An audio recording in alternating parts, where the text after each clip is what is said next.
So this is Martin, the memory augmented reasoning, tracking, and intelligent nexus. So looked at a lot of these second brain features and activities that have been popping up late in various forms of social media and decided that I'd take a look at them. Well, I did, and I didn't exactly agree with trying to download someone else's idea and concepts of a workflow. So I took a look at my workflow from the process of ingestion of new content, curating that, and making sure that the AI that was going to help me with analysis was researching and doing what I wanted it to do with the information and content that I wanted it to work with. So you're on various social media, whatever the case may be, and you come across documents that are germane to what you do and what your interests are.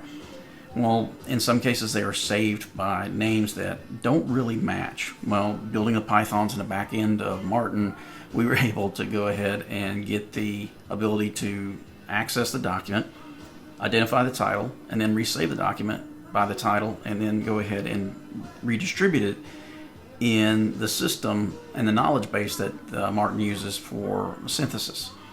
In this case right here, we have several different documents that are ready to roll and push through the ingestion process, and that's what we're going to run with right now. What is Martin? Martin looks at different documents. Right now we have 1,300, just over 1,300 resources available to it. We have children, we have parents, we have children, and we're going to create grandchildren. So the parents are topics like artificial intelligence, military intelligence, cyber, so on. And grandchildren, or the children, rest underneath that, but it's 160 files. The ability to parse through all of that and be able to get what we want, we're going to basically have to go with grandchildren. But that exists for each one of these, and we're going to continuously refine Martin. When the AI is going through and deciding where to send these documents or how to categorize them, sometimes it runs into hiccups and it doesn't know exactly where to apply it because it may deal with multiple topics or multiple interests. So in that case, we have the ability here of a fallback system where we can help out with that human machine teaming aspect of it, where we can actually go through and select where we want that categorized. Right now we have 61 unresolved items that we can go through and at our leisure start to get back into the system. When it comes down to the ingestion, you can see here where it's starting to process these files, bring them in, and categorize them as well as put them in their proper destination for future use and resourcing. What does Martin look like on the other side? Well, let's just say that these are the nodes. These are all the reports that exist inside of Martin.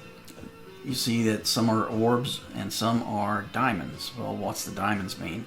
Well, the diamonds are syntheses that Martin has already completed on different tasks and things like that. So you pull up one of those and it gives you the AI Ethics and Governance Consolidated Intelligence Summary.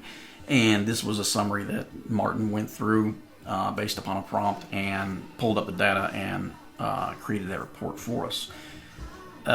We can obviously filter and get a better idea about what type of resources are in here. Obviously, there's a couple nodes that already deal with Russia that have been processed, but then these are the other nodes that correspond with that. And we can see when we highlight one of the process reports, these are the connections and the reports that helped to come across with this summary and the narrative that goes on and gives us a general idea about it. But if we want to look at the full report, it's in our historical synthesis. What we do is just go ahead and provide it a prompt. We've got one standing by, so let's go ahead and run a process through as the ingestion key continues to go. And ultimately, it takes a minute for the AI and API key to kick in, start evaluating reports, looking at the prompt, and then start to process the information inside of there. One of the things to get around was token use. Obviously, to get a balanced report, we had to build in there certain things in the background to help the AI not exceed the boundaries of what is good token use. So we became very disciplined in how we looked at that to make sure that we got through the entire report instead of having a continuation of the report and broken content. I think that's one of the biggest problems with some of the APIs now. But overall, we are waiting for that. Here's what a report looks like in the end. We have the query, which shows up. It gives us a good idea about what was transpired, and this for historical purposes and tracking is a good idea. Keep your prompts so that you can see what worked in it, how it worked, and things like that. It's a good idea. Right now, the report is done for this recent one, so let's save it to the inbox, and then we select, and here we are. Gives us our sources right there at the forefront. Obviously, we're dealing with unclassified. It's public available information. It better be unclassified. But it tells us what reports were used in the synthesis, and that's a pretty good small scale or scope sampling, if you will. Gives us our key findings from those reports, looking for correlations and consistency. Gives us analytical notes of what we're looking at with a particular content that we're exploring, and then gives us confidence assessments as far as the entire reporting package.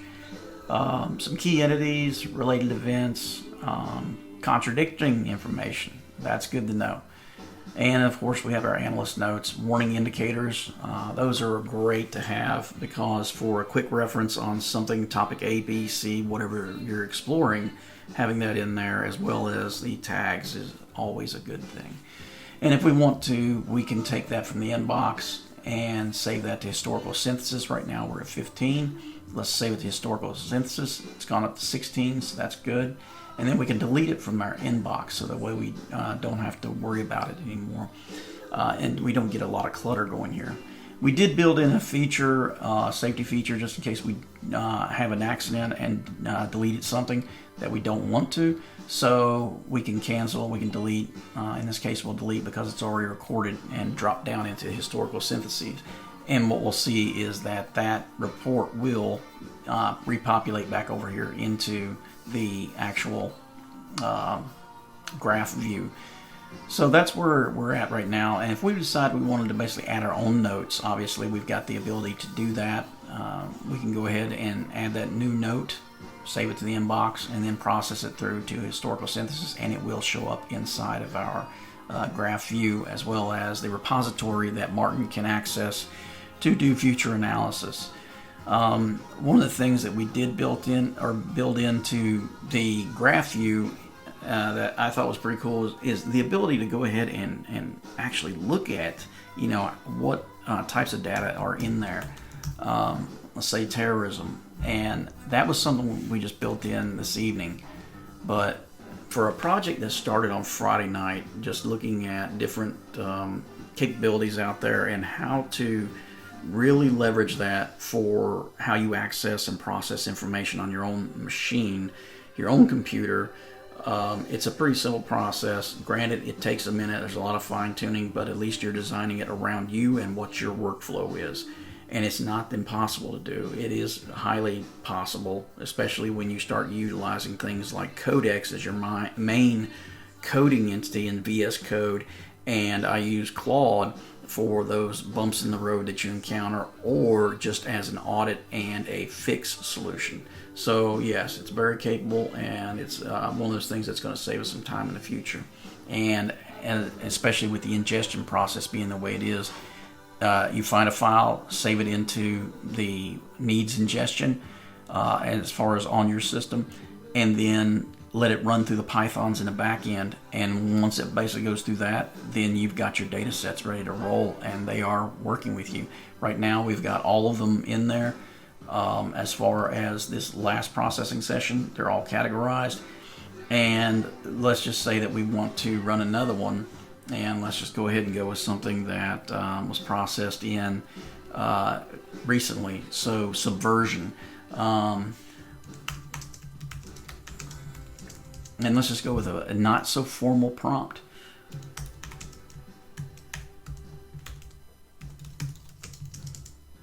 As a threat to national security.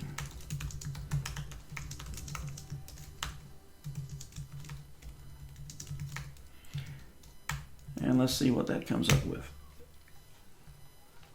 This will be interesting because does it treat it as a chain of thought, or does it pick up as a fresh query? So that'll be an interesting experiment. And while that's running, I'd say that I spent a lot of time on Friday night just working on the architecture, getting an idea down about what I was going to build, how I was going to build it, what it was going to look like, what features it was going to have. But then through iterative refinement, you're looking at, okay, what else do I need to build into it? I've gotten this far. This would be nice to have. And I hate to say it, it's kind of a negotiation between you and the AI. And we've got the next one ready to go. So let's take a look at this report. Just came into the inbox. Subversion as a threat. Okay, kept our prompt, very light prompt. Still basically going through with this is one of the things I enjoy about this particular ability of building your own, is that now we've got consistency in how it's processing things. This is just setting up your output with a format that you want things displayed in that particular format, and we go from there. And that's pretty interesting to look at these things. Insider exploitation, foreign state actors, principally Russia and China. Now this is subversion in the United States.